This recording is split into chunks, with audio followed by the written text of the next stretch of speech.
서른넷 민석은 아침 햇살에 눈을 떴습니다. 곁에서 잠든 아내 수진의 숨소리가 조용히 방 안을 채웠죠. 결혼한 지 2년 남짓 민석과 수진은 여전히 신혼의 달콤함을 간직한 채 살아가고 있었어요. 민석은 조심스레 이불을 걷고 일어나 커튼을 살짝 열었습니다. 가을 아침 공기가 차갑게 느껴졌어요. 민석은 부엌으로 향했고 아내를 위해 커피를 내리기 시작했습니다. 그때 현관문 비밀번호를 누르는 소리가 들렸죠. 익숙한 발걸음 소리와 함께 거실로 들어선 사람은 민석의 일란성 쌍둥이 형 민호였어요.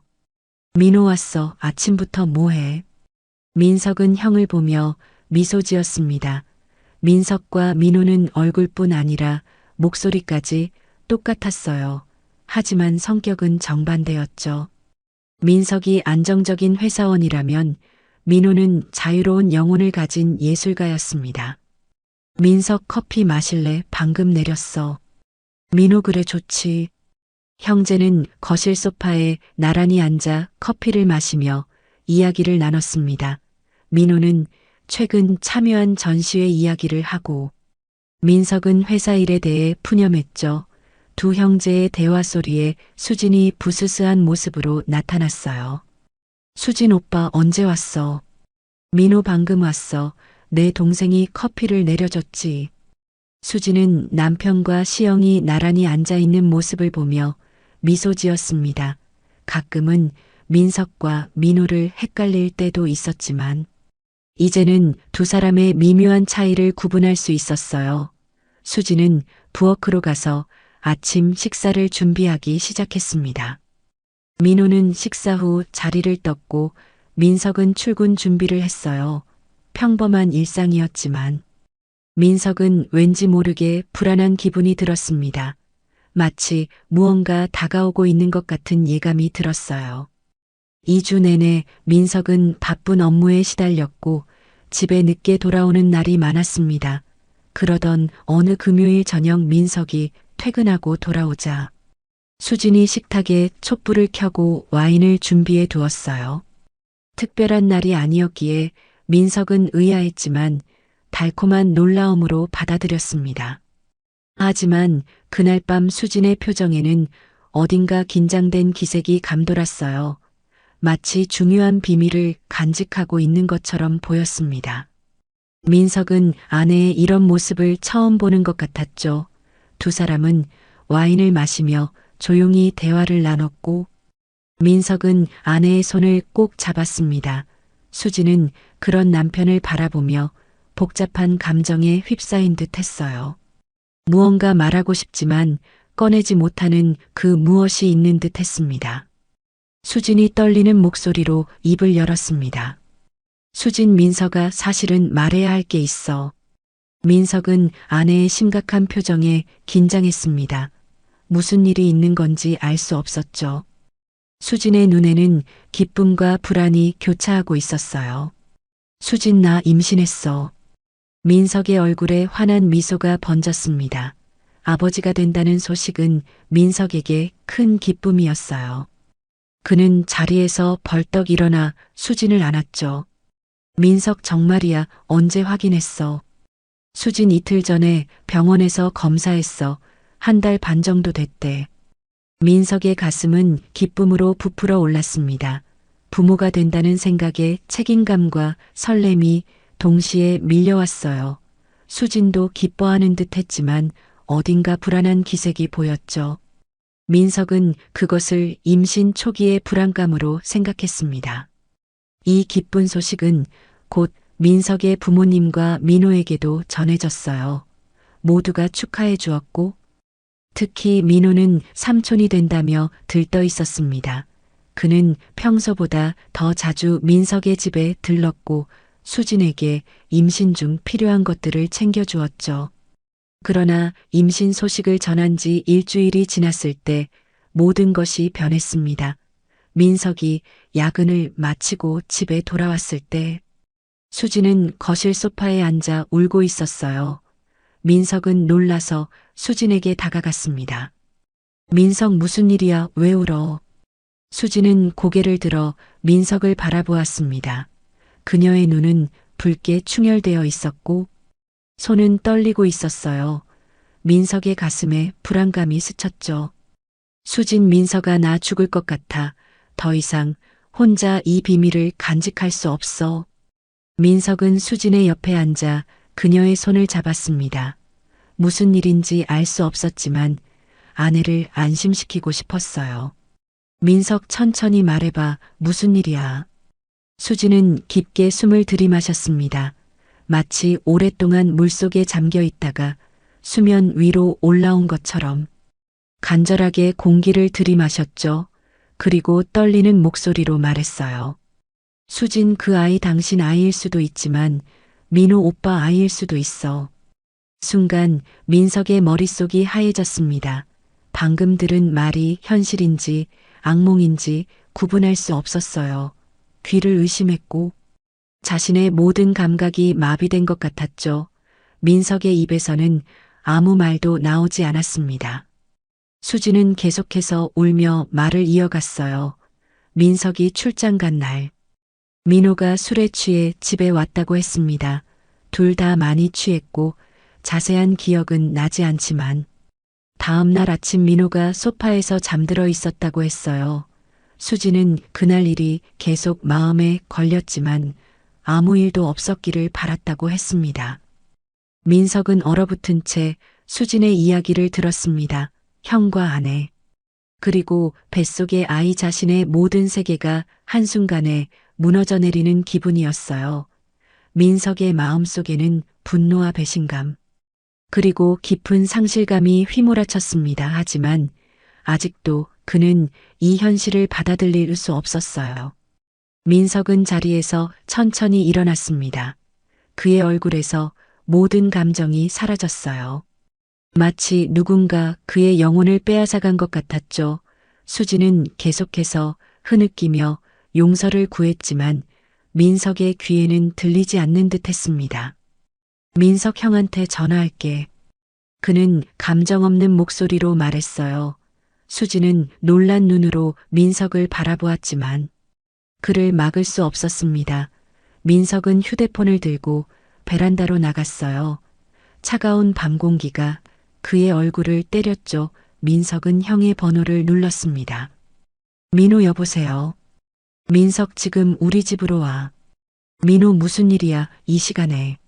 민석, 그냥 와, 중요해.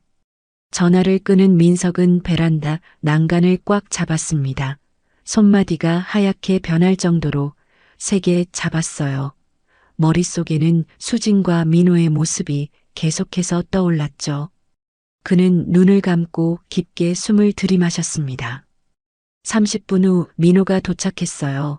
그는 평소와 같은 여유로운 모습이었지만 동생의 표정을 보고 상황이 심각하다는 것을 깨달았습니다. 수진은 소파에 앉아 있었고 그녀의 눈은 울음으로 부어 있었죠. 민호, 무슨 일이야? 둘 다 왜 그래? 민석은 형을 똑바로 쳐다보았습니다. 그의 눈에는 분노와 실망이 가득했어요. 민석, 형, 수진이 임신했어.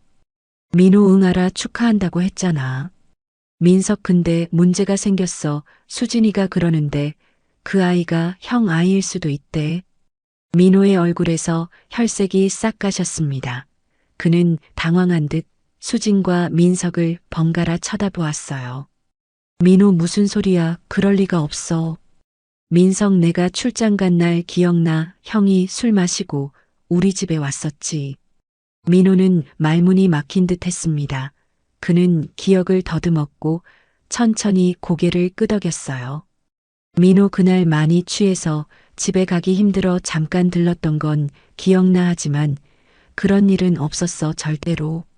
수진, 나도 확실히 기억나지 않아. 하지만 그날 둘 다 너무 취해 있었고. 민호, 수진아, 내가 어떻게 그런 짓을 할 수 있어. 내 동생 와이프인데. 대화는 계속되었지만 어느 누구도 확실한 답을 줄 수 없었습니다. 민석은 점점 더 혼란스러워졌어요. 그는 믿고 싶었습니다. 형과 아내를 모두 믿고 싶었죠. 하지만 수진의 고백은 그의 마음에 의심의 씨앗을 심었어요. 민석은 분노와 배신감으로 가득 찼지만 냉정을 유지하려고 노력했습니다. 이 문제는 감정적으로 해결할 수 없다는 것을 알았죠. 그는 깊게 생각한 후 입을 열었어요. 민석, 내가 할 수 있는 유일한 방법은 아이가 태어난 후 유전자 검사를 하는 거야. 민호와 수지는 말없이 고개를 끄덕였습니다. 다른 선택지가 없었어요. 셋은 불편한 침묵 속에 앉아 있었습니다. 한때 가까웠던 그들 사이에 이제 넘을 수 없는 강이 흐르는 것 같았죠. 다음 날 아침 민석은 출근을 포기하고 집에 남았습니다. 밤새 잠을 이루지 못했고 머릿속은 온통 혼란스러웠어요.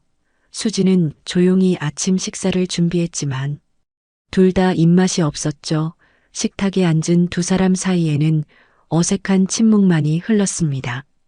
민석 산부인과에 예약해 태아 유전자 검사가 가능한지 알아보자. 수지는 고개를 끄덕였습니다. 그녀의 눈은 여전히 부어 있었고 얼굴은 창백했어요. 민석은 아내를 바라보며 복잡한 감정에 휩싸였습니다. 분노와 사랑, 실망과 걱정이 뒤섞여 그를 괴롭혔죠. 오후에 둘은 병원을 찾았어요. 담당 의사는 태아 유전자 검사에 대해 설명했습니다. 의사, 현재 임신 초기라 육모막 검사나 양수 검사를 할 수 있습니다만 이런 검사들은 유산의 위험이 있어요. 정말 필요한 경우가 아니라면 권장하지 않습니다. 민석과 수지는 서로를 바라보았습니다. 아이의 건강을 위협할 수는 없었어요. 결국 그들은 아이가 태어난 후에 검사하기로 결정했죠. 집으로 돌아오는 차 안에서 두 사람은 말없이 창밖만 바라보았습니다. 민석은 회사에 일주일간의 휴가를 신청했어요. 그는 혼자만의 시간이 필요했습니다. 매일 아침 형에게 전화했지만 민호는 받지 않았죠. 민호의 집을 찾아갔을 때는 이미 짐을 싸서 떠난 후였습니다. 마치 모든 상황에서 도망치는 것 같았어요. 수지는 침실에서 거실 소파로 잠자리를 옮겼습니다. 둘은 같은 공간에 있으면서도 마치 다른 세계에 있는 것 같았죠. 아침과 저녁에 짧은 대화만 나눌 뿐 더 이상의 소통은 없었습니다. 민석의 부모님이 전화했을 때 민석은 임신 소식만 전했어요. 복잡한 상황은 말하지 않았습니다. 부모님의 기쁨에 찬 목소리를 들으며 민석의 마음은 더욱 무거워졌죠. 그의 세계는 겉으로는 평범해 보였지만 내면은 폭풍우가 휘몰아치고 있었습니다. 휴가가 끝나고 민석은 회사로 돌아갔어요. 동료들의 일상적인 대화와 업무는 오히려 그에게 위안이 되었습니다. 현실에서 잠시나마 도피할 수 있었죠. 하지만 퇴근 시간이 되면 그는 집으로 돌아가야 한다는 사실에 가슴이 무거워졌어요. 어느 날 저녁 민석의 친구 준호가 찾아왔습니다. 오랜만에 보는 친구였고 민석의 우울한 기색을 눈치챈 것 같았어요. 준호, 무슨 일 있어? 요즘 표정이 안 좋아 보여. 민석은 잠시 망설였습니다. 모든 것을 털어놓고 싶었지만 한편으로는 이 비밀을 지키고 싶었어요. 결국 그는 일반적인 대답을 했죠. 민석, 회사 일이 좀 힘들어서 그래. 괜찮아. 준호는 의심스러운 눈빛으로 민석을 바라보았지만 더 묻지 않았습니다. 민석의 삶은 서서히 새로운 일상으로 자리 잡아갔습니다. 아침에 일어나 출근하고 저녁에 돌아와 간단히 식사한 후 각자의 공간으로 돌아가는 패턴이 반복되었어요. 수진의 배는 조금씩 불러오기 시작했고 그녀는 정기적으로 산부인과를 찾았습니다. 민석은 가끔 그녀를 병원에 데려다 주었지만 진료실 안으로는 들어가지 않았죠. 마치 현실을 직면하기 두려운 것처럼 행동했습니다. 그 사이 민호는 연락이 두절되었어요. 민석은 여러 번 형에게 전화했지만 응답이 없었습니다. 형의 친구들을 통해 알아보니 민호는 갑자기 지방으로 내려갔다는 소식이 들렸죠. 마치 모든 상황에서 도망치는 것 같았어요. 어느 날 저녁 민석은 회사 일을 마치고 늦게 귀가했습니다. 수지는 이미 잠들어 있었고 거실 테이블 위에는 저녁 식사가 준비되어 있었어요. 민석은 혼자 식사를 하며 생각에 잠겼습니다. 이대로 계속 살아갈 수는 없었죠. 결정을 내려야 했습니다. 아이가 태어나기 전에 모든 것을 정리하고 싶었어요. 다음 날 아침 민석은 일찍 일어나 수진과 마주 앉았습니다. 오랜만에 두 사람이 진지하게 대화를 나누는 시간이었어요. 민석 더 이상 이렇게 살 수 없을 것 같아 형을 찾아보려고 해. 수지는 놀란 눈으로 민석을 바라보았습니다. 그녀의 눈에는 희망과 두려움이 교차했어요. 수진 어떻게 찾을 거야? 연락도 안 되는데. 민석 고향에 계신 작은아버지께 연락해 볼 거야. 형이 그쪽으로 갔을지도 모르니까. 수지는 천천히 고개를 끄덕였습니다. 그녀의 눈에는 눈물이 고였어요. 수진 미안해, 정말 미안해. 당신이 얼마나 힘들지 알아 하지만 진실이 뭐든 내가 잘못한 건 사실이야. 민석은 깊은 숨을 내쉬었습니다. 한때는 그토록 사랑했던 여자가 이제는 낯설게 느껴졌어요. 그는 자리에서 일어나 준비를 시작했습니다. 주말에 민석은 고향으로 향했습니다. 작은아버지 댁을 찾아갔을 때 놀랍게도 민호가 그곳에 있었어요. 민호는 동생을 보자 당황한 기색이 역력했지만 피할 수 없다는 것을 알았죠. 두 형제는 작은아버지의 집 근처 강가를 걸으며 대화를 나눴습니다. 민석 왜 도망갔어? 이 상황에서 내가 사라지면 모든 게 해결될 거라고 생각했어. 민호는 고개를 숙인 채 걸었습니다. 그의 어깨는 무겁게 처져 있었어요. 민호 미안해. 어떻게 너를 마주해야 할지 몰랐어. 내가 그런 짓을 했을까봐 무서웠어. 민석 그러니까 진짜 기억이 안 나는 거야. 민호는 발걸음을 멈추고 강물을 바라보았습니다. 그의 눈에는 깊은 고뇌가 서려 있었어요. 민호 조금씩 기억이 나. 그날 많이 취했었고 수진이도 술을 마셨어. 내가 실수했을 수도 있어. 민석은 형의 말을 듣고 주먹을 꽉 쥐었습니다. 그의 온몸이 분노로 떨렸어요. 지금껏 혹시나 하는 희망을 품고 있었는데 형의 고백으로 모든 것이 현실이 되어버렸죠. 그는 참지 못하고 형의 멱살을 잡았습니다. 민석 내가 어떻게 그럴 수 있어. 내 아내라고. 수지는 내 동생 와이프야. 민호는 저항하지 않았습니다. 그저 슬픈 눈으로 동생을 바라볼 뿐이었어요. 민석의 눈에서는 눈물이 흘러내렸고 그는 천천히 형의 옷깃을 놓았죠. 민호 알아. 용서받을 수 없는 일이야 하지만 일부러 그런 건 아니었어.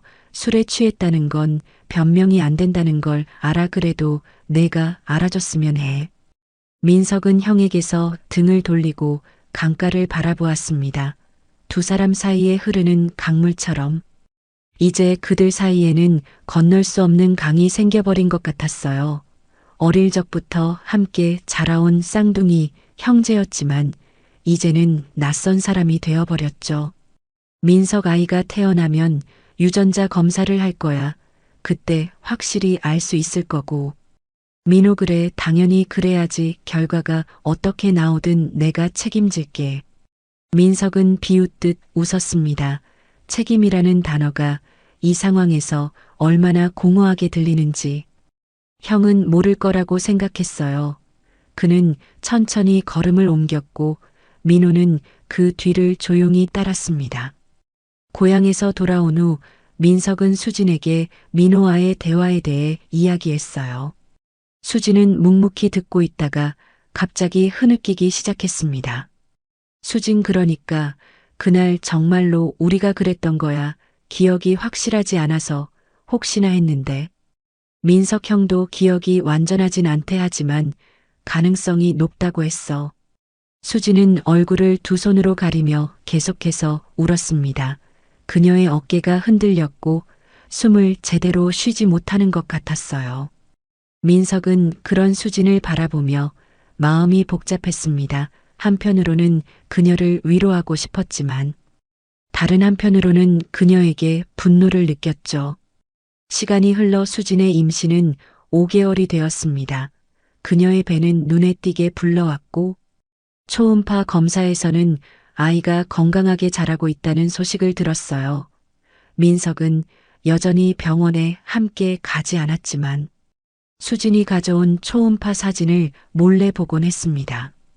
어느 날 저녁 민석이 퇴근하고 돌아왔을 때 수진이 거실에 앉아 있었습니다. 그녀 앞에는 여행 가방이 놓여 있었어요. 민석아, 더 이상 이렇게 살 수 없을 것 같아. 우리 둘 다 너무 힘들어. 민석은 말없이 수진을 바라보았습니다. 그녀 말이 맞았어요. 둘 다 이 상황에서 고통받고 있었고 시간이 지날수록 상처만 깊어지고 있었죠. 하지만 한편으로는 수진이 떠나는 것이 두려웠습니다. 모든 것이 끝난다는 의미일까봐. 민석은 수진이 친정에 가는 것을 말리지 않았습니다. 둘 다 생각할 시간이 필요했어요. 수진이 떠난 뒤 집은 더욱 적막해졌습니다. 민석은 혼자만의 시간 속에서 계속해서 생각에 잠겼죠. 자신의 결혼 생활과 형과의 관계, 그리고 아직 태어나지 않은 아이에 대한 생각들이 그의 머릿속을 채웠습니다. 한 달이 지났고 수진은 여전히 친정에 머물러 있었어요. 가끔 전화로 근황을 물었지만 대화는 짧고 형식적이었습니다. 임신은 7개월로 접어들었고 수진은 출산 준비를 시작했다고 했어요. 어느 날 민석의 어머니가 찾아왔습니다. 어머니는 수진이 친정에 간 이유가 궁금하셨고 아들의 침울한 모습이 걱정되셨어요. 무슨 일이 있는 거니? 임신한 와이프를 혼자 보내고 이러고 있으면 어떡하니? 민석은 눈물을 참으며 어머니를 바라보았습니다. 모든 것을 말할 수 없었어요. 부모님의 마음까지 아프게 할 수는 없었죠. 민석 괜찮아요. 수진이가 친정에서 편히 쉬고 싶대서요. 저희 사이는 좋아요. 어머니는 의심스러운 눈길로 아들을 바라보셨지만 더 묻지 않으셨습니다. 대신 아들의 손을 꼭 잡아주셨어요. 어머니 부부 사이에 어려운 일이 있을 수 있어 하지만 이겨낼 수 있을 거야. 너희 둘 다 좋은 사람들이니까. 어머니의 말씀에 민석의 눈에서는 눈물이 흘러내렸습니다. 어머니는 아들을 꼭 안아주셨고 민석은 오랜만에 누군가의 품에 안겨 올 수 있었어요. 출산 예정일이 다가왔습니다. 수진에게서 전화가 왔어요. 수진 다음 주에 제왕절개로 아이를 낳기로 했어. 의사 선생님이 권하셔서 혹시 올 수 있을까? 민석은 잠시 망설였습니다.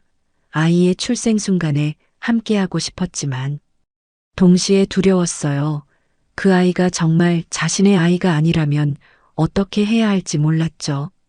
수진이 알려준 병원으로 민석은 당일 아침 일찍 도착했습니다. 수술실 앞에서 수진의 부모님과 마주쳤어요. 그들은 민석을 보고 반갑게 맞아주었지만 어딘지 어색함이 감돌았습니다. 아마도 딸이 진실을 털어놓았을지도 모르겠다고 민석은 생각했어요. 수술은 2시간 정도 걸렸습니다. 의사가 나와서 수술이 성공적으로 끝났다고 알려주었어요. 건강한 남자아이가 태어났다고 했죠. 민석의 가슴이 뛰었습니다. 이제 그 아이를 마주해야 한다는 생각에 온몸이 긴장됐어요. 병실로 들어가자 수진이 작은 아기를 안고 있었습니다. 민석은 조심스럽게 다가갔어요.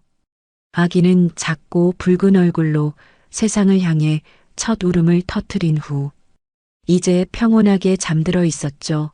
민석은 아기를 바라보며 묘한 감정에 휩싸였습니다. 자신의 아이든 아니든 이 작은 생명에게 끌리는 것을 느꼈어요. 순간 민석의 눈에서 눈물이 흘러내렸습니다. 그는 자신도 모르게 손을 뻗어 아기의 작은 손가락을 만졌어요. 아기는 그의 손가락을 꼭 쥐었고 민석의 가슴 속에 무언가가 꿈틀거렸습니다. 그것이 사랑인지 책임감인지 구분할 수 없었지만 이 아이에게 무언가 느끼고 있다는 것은 분명했죠. 수진 이름은 아직 짓지 않았어. 같이 지었으면 해서. 민석은 천천히 고개를 끄덕였습니다. 그들은 잠시 아이의 이름에 대해 이야기를 나눴어요. 그러나 둘 다 핵심 문제를 피하고 있다는 것을 알고 있었죠. 출산 후 일주일이 지났을 때 유전자 검사가 진행되었습니다. 민석과 민호. 그리고 아기의 DNA 샘플을 채취했어요. 결과는 2주 후에 나온다고 했습니다. 기다리는 동안 민석은 수진의 친정에서 지내기로 했어요. 아기를 돌보는 일을 도우며 그는 점점 더 이 작은 생명체에게 애착을 느꼈습니다. 때때로 아기를 안고 있으면 이 아이가 누구의 아이인지는 중요하지 않다는 생각이 들기도 했죠. 마침내 검사 결과가 나왔습니다. 세 사람은 병원에 함께 갔어요. 민호도 그 자리에 있었습니다. 그는 지난 몇 달 동안 자신만의 방식으로 고통받아 왔고 결과에 따라 책임질 준비가 되어 있었어요. 의사는 봉투를 열고 결과를 확인했습니다. 의사 검사 결과에 따르면 아기의 생물학적 아버지는 민호 씨입니다. 순간 병실 안이 정적에 휩싸였습니다. 민석은 의사의 말을 듣고 모든 것이 멈추는 듯한 기분을 느꼈어요. 그동안 한 가닥 희망을 품고 있었지만 이제 그 희망마저 사라져버렸죠. 민호는 고개를 숙인 채 아무 말도 하지 못했어요. 그의 어깨가 흔들렸고 침묵 속에서 흐느끼는 소리가 들렸습니다. 수지는 아기를 품에 안은 채 눈물을 흘렸어요. 병원에서 나온 후 민석은 혼자 걸었습니다. 가을비가 내리기 시작했지만 그는 우산을 펴지 않았어요. 차가운 빗물이 그의 얼굴을 적셨고 그것이 눈물인지 빗물인지 구분할 수 없었죠. 그는 공원 벤치에 홀로 앉아 깊은 생각에 잠겼습니다. 다음 날 민석은 수진과 마주 앉았습니다. 두 사람은 오랜 대화를 나눴어요. 아이가 민호의 아들임이 확인된 지금 그들의 미래에 대해 이야기해야 했죠. 민석 이혼하자 수진아 우리 둘 다 새로운 시작이 필요해. 수진은 눈물을 흘리며 고개를 끄덕였습니다. 그녀도 이것이 최선의 선택임을 알고 있었어요. 민석은 이어서 말했습니다. 민석하지만 아이에게는 제대로 된 가정이 필요해. 내가 아이를 키우고 민호가 아버지로서 책임을 다하는 게 좋을 것 같아. 민호는 민석의 결정을 받아들였습니다. 그는 아이와 수진을 위해 모든 책임을 지겠다고 약속했어요. 민호는 동생에게 용서를 구했지만 민석은 아직 마음의 준비가 되지 않았습니다. 시간이 더 필요했죠. 이혼 절차가 마무리된 후 민석은 새로운 도시로 이사했습니다. 새로운 회사에서 일을 시작했고 조금씩 상처를 극복해 나갔어요. 가끔 아기 사진이 메시지로 오곤 했습니다.